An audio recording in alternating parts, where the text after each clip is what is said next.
So I grew up in Staffordshire.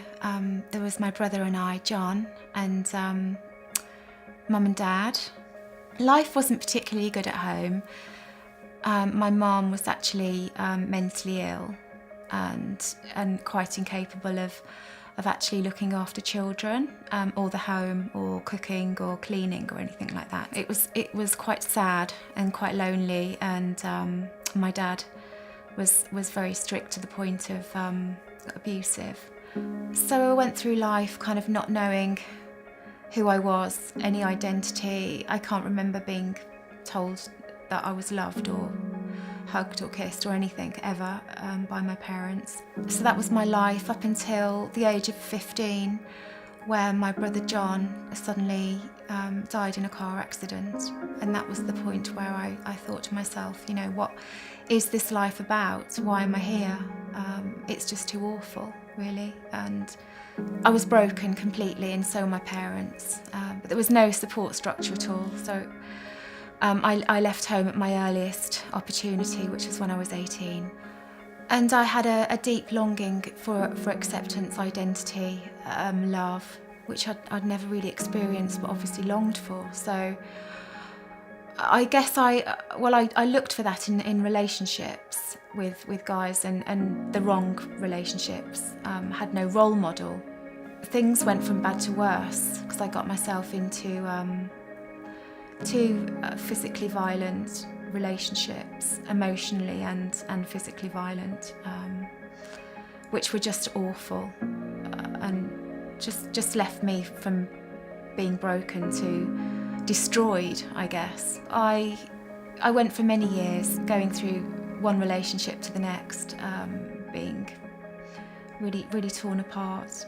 At this point, I was going to the school, taking my son to the school, and there was a lady there, and she actually approached me one day and said that it was amazing what happened, because she actually said that she had had a dream, and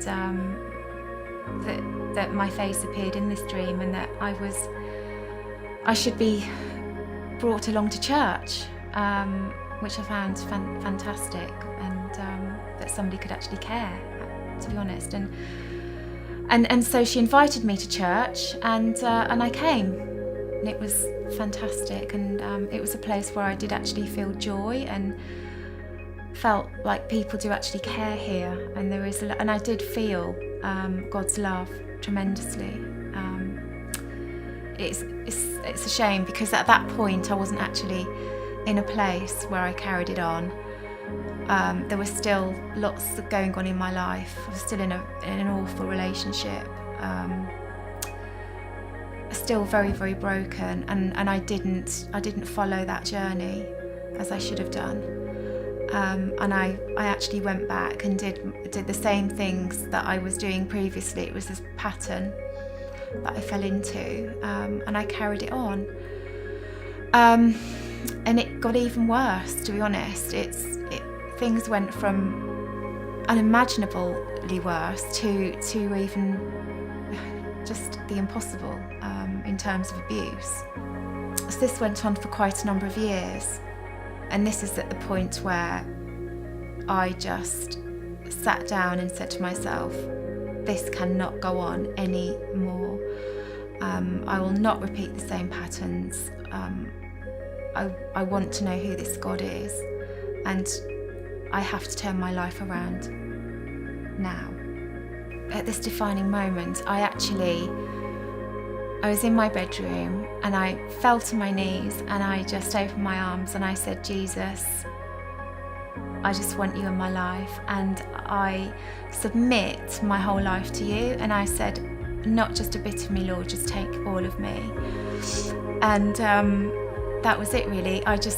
It was like a thunderbolt of lightning. Like, I actually felt like I'd come home at that point, even though I was in the house with no one around me. I felt like God had met me where I was, and that my life was now going to be better than ever. Even if it didn't change, I had God in my life going through anything and everything with me. So one of the best parts now is that longing that I had, that I looked for in the wrong relationships before, I don't have that anymore. I have a longing, but it's to know Jesus more and read his word more, and not look for that in relationships, as I just don't have that need.